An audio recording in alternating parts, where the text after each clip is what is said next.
same My birthday. daughter just turned 15 and she's 5 foot and 94 pounds. Somehow I'm guessing Maltarius is a little bit. Oh, definitely. Shoot, like, yeah, he's coming into his own, man. He's coming to his own. Does he know you got called 9 times for holding 10,000 snaps? You know, he was, he'd been playing football for like 2 years, and like when he heard that stat, he was like 9 times. He said, I held 9 times in one. Like that's like it's you know, for him, me and him sitting around talking about that stuff. So it's kind of like, you know, sometimes when you hear people talking about that and they give out the stats and stuff, and you know, sometimes like, man, that's, you know, for that stat, that's a nice stat. 9 times, like that's like, you know, but you know, it's one of those things where you say, hey, I played the game where I didn't get called. You know what I'm saying? Like that's a lineman. You know, you're holding every snap and you're playing the game at a high level. So yeah, I think that's one of those things where the referees respect what you was doing out there, and you know they have to understand the game of football too. So you know that, yeah, and that's all about you know honing in on your craft. And I think when I came into the league, I wanted to be one of the best tackles in the league. I practiced, I worked hard at my techniques and make sure my technique was where it needed to be, and that's where I learned looking at all others. Like if you go back and look at a lot of, you know, say so the left tackles of the game, you know, they was great technicians. They worked in on their craft. They was good. You know, when I first. Who told you not to hold? How'd you resist? I don't know if it's not resisting, not holding. Like I always say, you know, it's not holding if they don't call it. So, that's you know, I think that's old line. I think that's the key thing. And but still, again, it's all about, you know, the game kind of changed into a passing game. So you're more just, you know, trying to keep guys away from the quarterback. So there's not a lot of holding now. So for me, it kind of helped me because, you know, I took pride in being a pass protector and stuff. So, you know, that wasn't, you know, we ran the ball pretty good, but, you know, you was more trying to keep those guys off you and keep those guys away from the quarterback.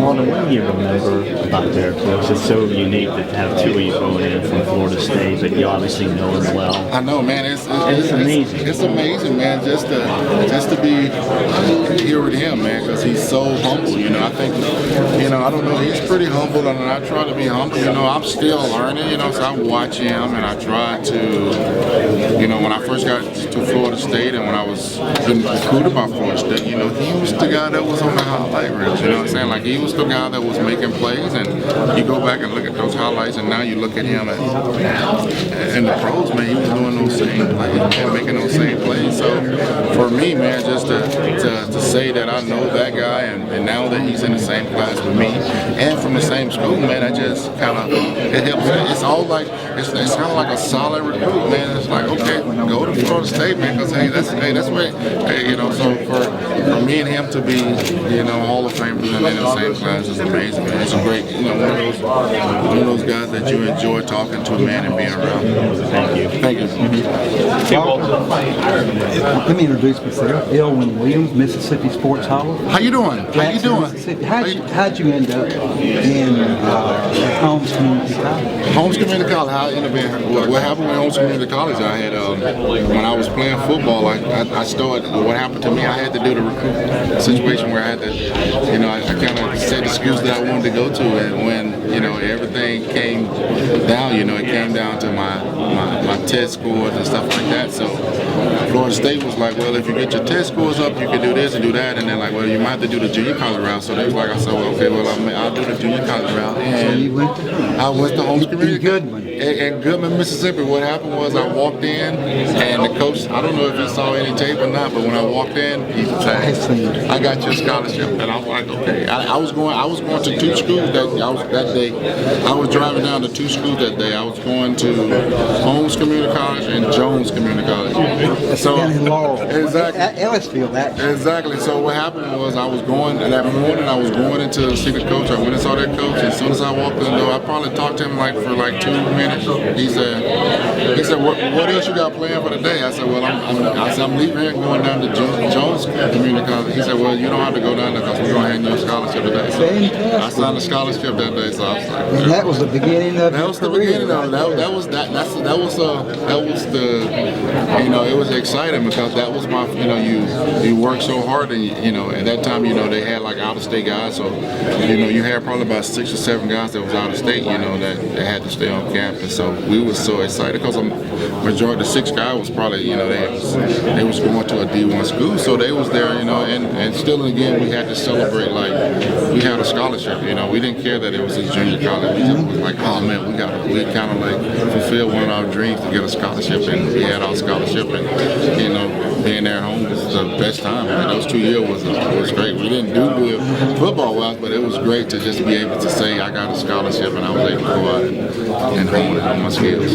I'm going to get a couple of pose pictures for Rick Cleveland. He's the executive director. You know Rick. Yes. Rick's a good guy. Yeah. Look at me. I'm going to get a headshot. 1, 2, 3. I'm going to do a waist-up shot. 1, 2, 3. And then I'm going to do a vertical shot. 1, 2, 3. We got it, man. Cool. Thank you. Good talking. Thanks a lot. You know, Andre Reed had a part ownership in a restaurant in Tupelo.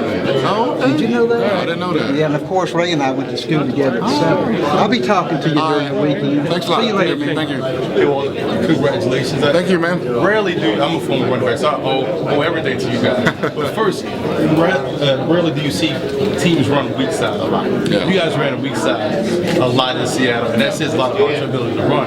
You run a lot. How important was it for you to excel on both ends of offense? You see now guys just want to be one thing. It was very important. I think at that time, you know, you had some great running backs. I had Chris Warren, and so you know, running the ball, those guys really, you know, wanted you to get on your blocks. You know, as soon as you got into the league, you kind of figured out that, you know, when you was in high school, you had to stay on blocks more. But once you got to the pros, it didn't take much to you to get on the guy. So for me, I just wanted to be able to control the guy that was in front of me. So I just made sure that, you know, I wanted to be able to, you know, when I got to the league, it was more like you knew they was going to the, you know, you had to pass protect too, but I just wanted to be able to do both of them. So that's what I worked on. I just said I wanted to be the best at both. If the coach called whatever play, I was never a guy that fussed about what play was called. You know, a lot of times, oh, I want to run, I want to pass. It didn't matter to me. If they call a play, I wanted to make sure that I block the play right, or I pass protect, or I run block. I always wanted to say, okay, I want to be a special part of this play. And like you say, when they start running weak side, as an offensive lineman, that's what you want. No matter if it's, you know, like you say,